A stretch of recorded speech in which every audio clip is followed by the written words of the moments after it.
guys, what's up? I'm Brian here doing another video for you guys, and this time I'm doing a wave overview of the Transformers Robots in the Skies ninth wave, also known as the first wave for Combiner Force and the first wave for 2017.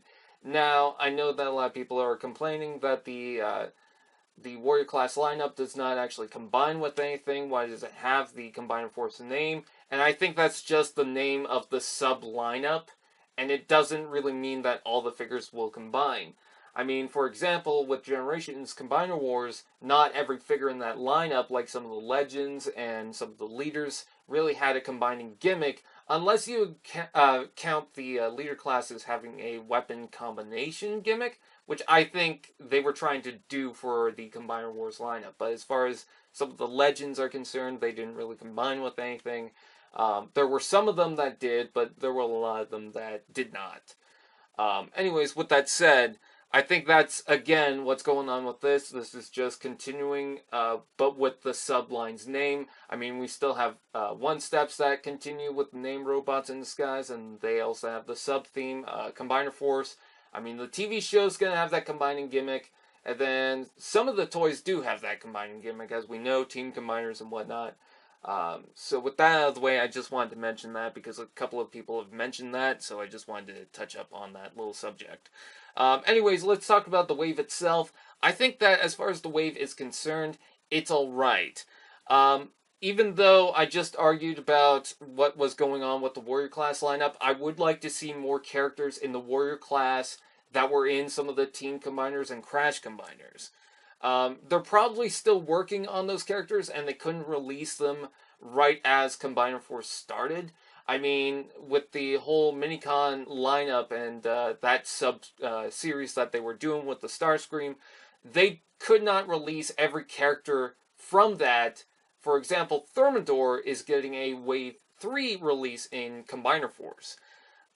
Let's talk about the first figure. We got Starscream. Now, Starscream is just technically a repack of his original one. It's the same thing as the Clash of the Transformers. In fact, that's the Clash of the Transformers one. That's not actually the Combiner Force one. But the reason why I decided to add it is because I didn't get the Combiner Force one. I didn't feel the reason to. And because it's just the same thing as the Clash of the Transformers one. But with that out of the way, I don't necessarily call this a repack. I call it a re-release. Because what's going on is it originally was an exclusive, but they moved it to a retail release. So I just call it a re-release, not so much a repack. I know I don't have Strong Arm in this lineup. I do have Strong Arm, it's just I didn't bring her out.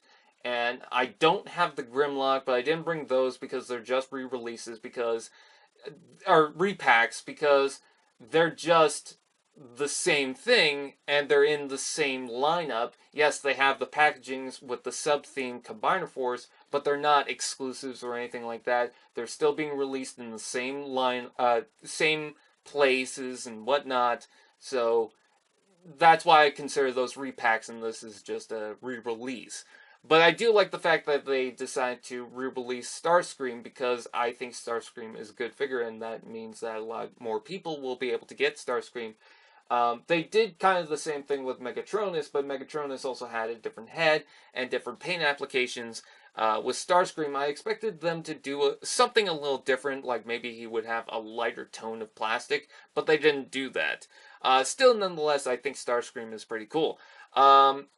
Moving on to the actual new figures that we get out of the wave, we also have Stormshot, which I believe is actually an aerial bot. In fact, if you look up the description of the figure, he has been dropped as an aerial bot. So I think he's going to be a part of an upcoming Team Combiner for Superion, which if I have not uploaded yet, I'll do a video on the idea that Superion is coming out. Anyways, with that said, he makes the most sense in this lineup. I know I just argued about Warrior classes and Combiner Force, but at least for this character, it seems like he is actually part of a Combiner, so it does make sense. And it is cool that he's getting released in the first wave. I just feel like we kind of need more actual like Team Combiner characters. They don't have to combine, but Team Combiner characters from the Warrior class lineup as an introduction. But at least we do have Stormshot, so that's pretty good. He's a pretty cool figure. The jet mode is okay. It's not great, but it's okay. The transformation is not great up until the jet kibble, but the robot mode is pretty cool, and I do like that. So I think he's very cool. As far as Blastwave is concerned, I don't really get the point. I hope that he ends up in the show, but I'm not sure if he will. And then we'll see an explanation as to why he looks so much like Bludgeon. Who knows? Maybe Bludgeon's not actually on the show, but Blastwave is. And Bludgeon is actually the repaint. Who knows? But with that said, I don't think Blastwave is a bad figure. I just think, what's the point of this figure being released? Especially in the first wave. I don't see this being a main character. Now, he could be in the show, but for right now, I just don't see him being a character that will actually end up on the show. So, him being in the first wave introducing Combiner Force is kind of weird. It's kind of like Jazz. If he was released in the first wave, that wouldn't make too much sense. Well, it kind of would. And I wouldn't really necessarily have a problem with that, except for the fact that Jazz so far has only been in one episode of Transformers Robots in Disguise. So for him being introduced in the whole lineup, it's just kind of weird. I guess you can argue that they did the same thing for Transformers Prime with Cliffjumper. For the RAD lineup of Transformers Prime, that's what they called it for some of the toys. They had the sub-theme Robots in Disguise. Cliffjumper had a figure in the first wave, and he died, but he died on the first episode, so it makes more sense for him to be introduced in the first wave of Transformers Prime with its new sub-theme. But anyways, moving on from that, I don't think that Blastwave is a bad figure. I just think that it's kind of weird that he got released in the first wave, but I think that's because they want to release the Bludgeon, and if they released the Bludgeon first, people would think that there's no reason to get the Blastwave. So I think that's the idea behind that. And they wanted to distance itself from the second wave because it looks too much like that figure, so they decided, hey, why don't we release these two waves apart? So I do get the idea behind that, but I just think it's kind of weird that this character is in the first wave. And then we got Alpine Drift, which again is not a character that necessarily is in the Team Combiner, except actually he is. He was in the Team Combiner for Ultra B. He is technically the sword of that set. But with that out of the way, this is the Alpine version.